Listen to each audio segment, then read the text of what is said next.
So it's an interesting question. In my community, it was very interesting. On the Sabbath a few weeks ago, they announced at the end of prayers that usually at the end of prayers they have food. Everybody comes together and eats food together and so on and so forth. And it's called a kiddush, and it usually it's done for people will sponsor a kiddush for in memory of loved ones and for other different things.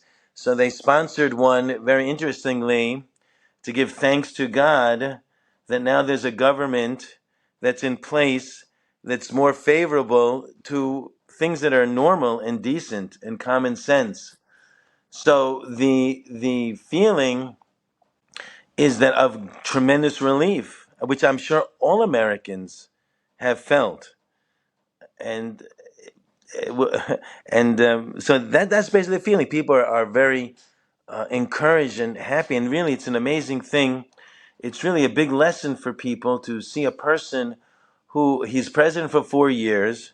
They cheat him out of the second election, and he doesn't give up. He doesn't curl up and die. He just comes out slugging. And Hashem, God, you know, that the fact that he doesn't give up. If a person doesn't give up in something, so Hashem, God, is going to make him successful. That's just a principle. That if a person, even a person doesn't even believe in God, and the way of the world is if a person refuses to give up, eventually Hashem will pave the way for him. When a person is actually a good person, so there's bigger obstacles. The person really has to try very hard to overcome. But we understand that if a person does not give up, then he will succeed. We see also when it came to Moses, he was speaking to Hashem, he was speaking to God about he wanted to enter into Israel.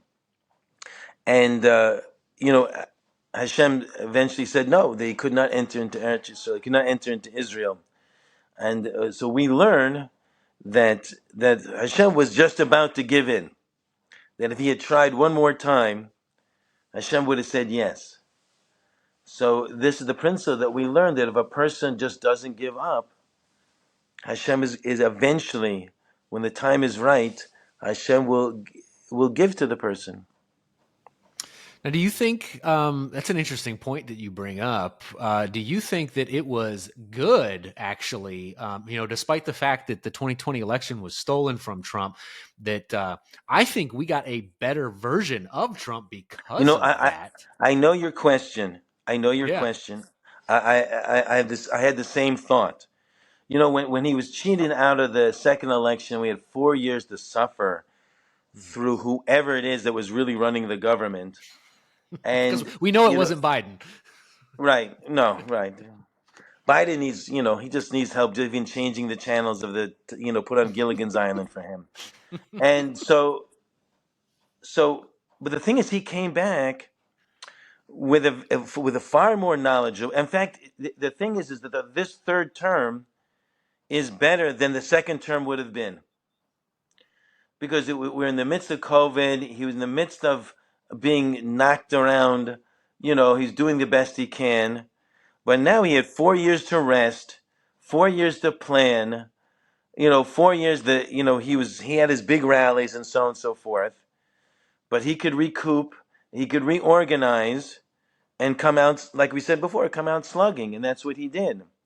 He's coming out full force because he knows that they tried to kill him 2 times already, and he knows that he has to get in as much as possible, as quickly as possible. And also he's surrounded himself with all young people, in which it's like his students. He's mentoring them. That Hashem should bless him with a long life. He deserves it. And but he knows that if he has to go to the next world. So he knows he has other people he put in place. 100%. Yeah, it's good to see the people he's surrounding himself with. Now, as far as Elon Musk and Doge is concerned, were you surprised at all this government waste or is this just what took the rest of the public so long to figure this out, type of thing? The amazing thing about Trump is that even though he's a billionaire, he's just like us. He has a persona that Mm-hmm. he's just like a regular guy. He just happens to have $4 billion. And so the things that we think of and the things that we understand, he also understands. The difference is that he's a person who does something about it, and you know when everyone knew this thing that there's waste in government. I knew that when I was 13 years old. There's waste in government. There's always been stories of the government pays $10,000 for a hammer.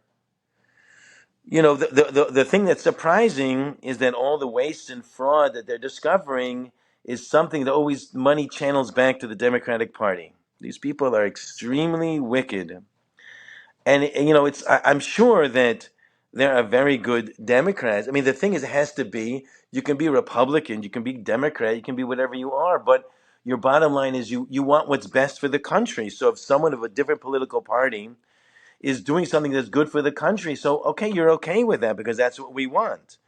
But here we have a whole group of people who do not want what's best for the country. They want what's worst for the country, and anyone who's going to do good for the country, they hate that person with a passion.